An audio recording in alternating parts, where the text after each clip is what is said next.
atakupitisha, amekataliwa. Duke Abuya amekwenda kutatua changamoto mwenyewe. Max Nzengeli, Max kapitisha pasi katika nafasi. Zouzoua!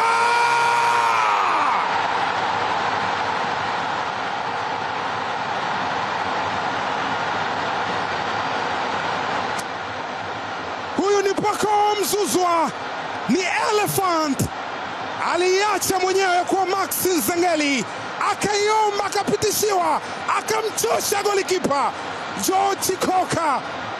What a goal, what a hit! Akili ni mingi mtu wangu.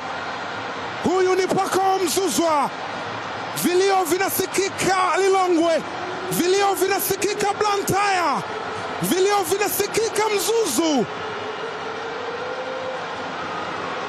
Ni Pacome Zouzoua, ni Young Africans, ni wananchi, ni Yellow Nation kwenye furaha ya aina yake. Hawa ni wananchi na huyu ni Patrick Mabedi. Hawa wapinzani anawafahamu vizuri, wengi wao ni vijana wake. Clement Mzize yupo jukwani kwa juu na Franka Sinkwabena wanaangalia.